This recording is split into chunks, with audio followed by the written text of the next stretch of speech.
नमस्कार दोस्तों, जय हिंद। दोस्तों, भारतीय नेवी जिसके पास जिम्मेदारी है भारतीय समुद्र की सुरक्षा करना, और ऐसे में अब बेहद जरूरी हो गया है कि भारतीय नौसेना की परिसंपत्तियों यानी कि एसेट्स में वृद्धि की जाए।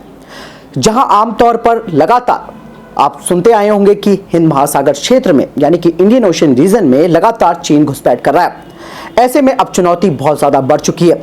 अभी हाल ही में भारतीय नौसेना ने अपनी क्षमता को बढ़ाने के लिए अमेरिका से 2 प्रीडेटर जो ड्रोन्स हैं उन्हें लीज पर लिया है, जिनका काम मैरीटाइम सर्विलांसिंग के लिए, और उसका जो डेटा है वो इंडियन नेवी के पास है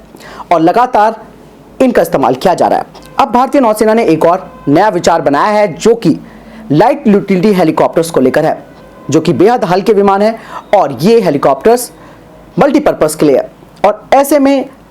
जो विदेशी विक्रेता हैं वो ये कह रहे हैं कि उन्होंने 2 चीज़ें भारतीय नेवी के सामने रखी है। क्या आपको ये जो हेलीकॉप्टर्स हैं वो पर्सन्स के डिप्लॉयमेंट के लिए चाहिए, या फिर सामान को ट्रांसपोर्ट करने के लिए चाहिए, या फिर सर्विलांसिंग के लिए चाहिए। तो अभी ये जो टेंडर है वो विचाराधीन है,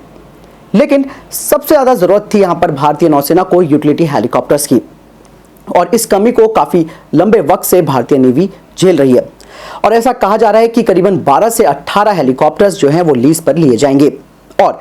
इस लीज की जो अवधि होगी वो होगी 4 साल की। जो विक्रेता कंपनी है उसकी जिम्मेदारी ये भी होगी कि वो इन हेलीकॉप्टर्स की मेंटेनेंस यानी कि रखरखाव भी करेगा, लेकिन इनको ऑपरेट करेगा भारतीय नेवी के जो जवान हैं या भारतीय नेवी के जो पायलट्स हैं वो इनको ऑपरेट करेंगे। तो ऐसे में अब इस तरीके के हेलीकॉप्टर्स की डिमांड बढ़ गई है, लेकिन यहाँ पर भारत भी अपने स्वदेशी रूप से विकसित किए जा रहे ALH पर भी काम कर रहा है और उसका निर्माण भी किया जा चुका है। लेकिन ALH को भारतीय नेवी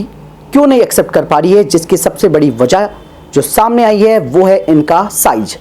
और ये जो साइज है इसकी वजह से ये अलग अलग जो वेसल्स है और जो हमारे युद्धपोत है उन पर ये आसानी से डिप्लॉय नहीं हो पाते हैं। और ऐसे में जो यूटिलिटी हेलीकॉप्टर्स है जिन्हें हम बाहर से खरीदेंगे, यानी कि खरीदेंगे क्या, इनको फिलहाल तो लीज पर लेंगे, तो वो आसानी से उनके डेक पर, ऑन बोर्ड डेक पर भी आसानी से डिप्लॉय हो सकते हैं। तो ऐसे में तत्कालीन जरूरत के हिसाब से यानी कि इमरजेंसी प्रोक्यूरमेंट भारतीय नेवी इसके लिए करना चाह रही है।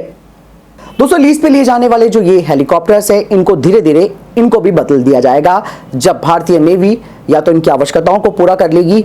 या फिर उनकी जगह ऑप्शन के रूप में कुछ हथियारों का निर्माण कर लेगी। तो इस तरीके से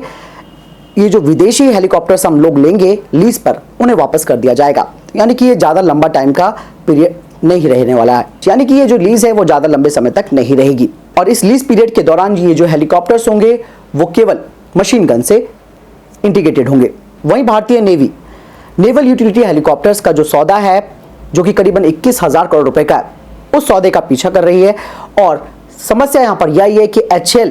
जो कि आपको मालूम ही है कि बहुत देर करता है किसी भी चीज़ को बनाने में, तो ऐसे में अभी तक ये डील जो है वो नहीं हो पा रही है नेवल यूटिलिटी हेलीकॉप्टर्स को लेकर। भारतीय नौसेना भी HAL के द्वारा निर्मित यूटिलिटी हेलीकॉप्टर्स का इस्तेमाल कर रही है, यानी कि लाइट यूटिलिटी हेलीकॉप्टर्स का इस्तेमाल कर रही है, लेकिन वो इसे अभी पूरी तरह से शामिल करने में जो भारतीय नेवी है वो मना कर रही है, क्योंकि भारतीय नेवी चाहती है कि आधुनिक चीज़ों का आना बेहद ज़रूरी है, जिसके लिए जो ये निजी कंपनीज हैं उनके द्वारा जो सहयोग प्राप्त होता है, जो नई नई लेटेस्ट टेक्निक आती हैं उनका इस्तेमाल भी हमारी नेवी को जानना ज़रूरी है। इसीलिए वो कह रहे हैं कि अभी फ़िलहाल हम LUH पर ज़्यादा ध्यान नहीं दे पा रहे हैं, क्योंकि ऑलरेडी आपको दोस्तों आपको पता ही है कि जो चेतक हेलीकॉप्टर्स हैं वो पुराने हो चुके हैं, आए दिन एक्सीडेंट्स उनके होते रहते हैं। तो ऐसे में पायलट की जान को भी खतरा रहता है, और ये काफ़ी आप ये समझ सकते हैं कि इतने बूढ़े हो चुके हैं कि अब इनकी मेंटेनेंस भी नहीं की जा सकती है। HAL ने एक चीज़ तो यहाँ पर सबसे अच्छा किया है कि नेवल यूटिलिटी हेलीकॉप्टर्स को बनाने में अपने आप को अग्रसर किया है और धीरे धीरे उस पर आगे बढ़ भी रहा है। वैसे इंडियन नेवी को 111 हेलीकॉप्टर्स की ज़रूरत है जो कि मल्टीपर्पज़ हों, जिनका इस्तेमाल सर्विलांसिंग के लिए भी किया जा सके, ऑन बोर्ड डिप्लॉयमेंट के लिए भी किया जा सके, इसके अलावा